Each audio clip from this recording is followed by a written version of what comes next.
অনেকেই মেয়ে প্রশ্ন করে যে আপনি তো বলছেন 3 নাম্বার কাজটা হচ্ছে মেয়েদের পর্দার কথা, এই বিষয়টা ডিটেলস বলবেন। ডিটেলস আমার চেয়ে মুফতি সাহেবদের কাছে শুনবেন, আমি 4টা কথা বলবো খালি।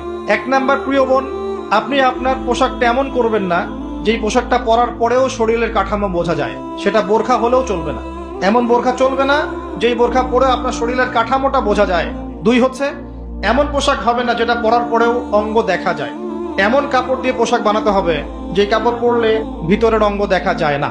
যদি দেখা যায় পর্দা হয় নাই, বোরখা পরলেও হয়নি।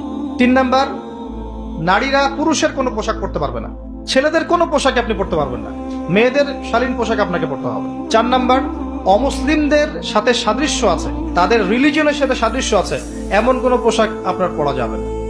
এই 4টা মূলনীতি ফলো করে আপনি পর্দা করেন, আল্লাহ পাক আপনাকে কবুল করুন। এরপরেও কথায় পর্দা আছে, হাঁটার মধ্যে পর্দা আছে, চাহনিতে পর্দা আছে, এক্সপ্রেশনে পর্দা আছে।